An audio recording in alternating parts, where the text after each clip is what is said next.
Hindi man aminin ni na New Zealand head coach Jude Flavel o maging ang nagkakusa sa referee na niluto ang laro na si veteran guard Corey Webster. Ang depensa talaga ng Gilas Pilipinas ang tumalo sa Tall Blacks upang tapusin ang 8 taong tagtuyotang ating national team sa kamay ng mga taga New Zealand. Matatanda ang inakusahan ni Corey Webster sa kanyang Instagram account ang mga referee na di umano ay pumabor sa Pilipinas ang tawagan kung kaya nanalo ang ating national team. Ito ay dahil hindi man lang daw tinawagan ng mga referee ng kahit isang foul ang Gilas Pilipinas noong second quarter habang sila ay pinatakti ng foul na naging dahilan para makalamang ang Gilas sa quarter na iyon. Sa huling update nga ay dinactivate na ni Corey Webster ang kanyang IG account matapos pataktihin ng mga galit na Gilas Pilipinas fans ang kanyang social media account. Pero kung titingnan ninyo ang statistics, halos tikit lang ang naging tawagan ng mga referees pagdating sa foul, kung saan merong 17 ang New Zealand at 15 naman sa Gilas Pilipinas. Marami ring hard foul ang hindi tinawagan ng mga referee pabor sa New Zealand. Hindi naman nakakagulat na mas maraming nakuwang foul ang New Zealand dahil inside offense ang naging laro ng Pilipinas habang ang outside shooting naman ang naging opensa ng New Zealand sa buong gabi.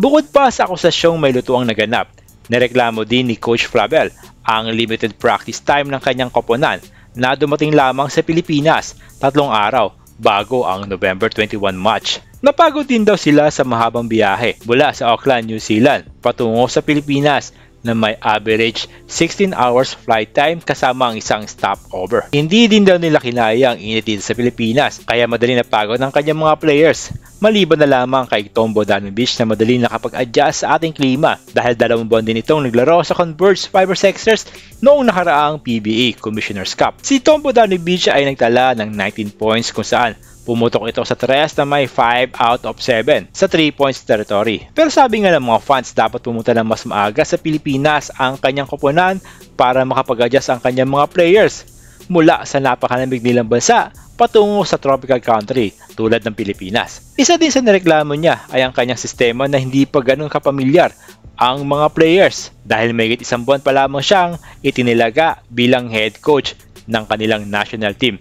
Sabi din ng ilang fans parang nahawig sa ugali ni dating Gilas Pilipinas head coach ang asta ni Jude Flavel dahil sa dami nitong excuse kung bakit sila natalo. Pero ganun pa man, nagpapasalamat pa rin tayo kay Coach Flavel dahil pinuri nito ang Gilas Pilipinas sa disiplinang ipinakita ng ating mga players at talagang nirespeto nila ang sistema ni Coach Tim Gon. Inaasahan natin na babawi ang Tall Blacks sa kanilang rematch na magaganap sa kanilang teritoryo sa darating na Pebrero sa susunod na taon. Malaki ang tsansa na makabawi nga ang New Zealand lalo't may balitang hindi si Justin Brownlee ang gagamitin ni Coach Tim Gon para sa third at final window upang makapagpahinga naman ang legendary import hindi lamang ng Hinebra kundi pati na rin sa buong Pilipinas. At isa pa, malaki ang tsansa na makapasok na tayo sa FIBA Asia Cup kung sakali matalo natin mamayang gabi ang pang 117th FIBA rank Hong Kong, China at talunin naman ng New Zealand ang Chinese Taipei na gaganapin sa kanilang home court. O ano mga kabola,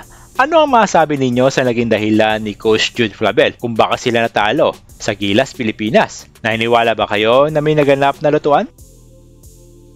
Tara, pag-usapan natin yan! Mag-comment na rin kayo sa comment section at huwag na rin kalimutang mag-subscribe sa ating channel para lagi kayong updated sa mga basketball news.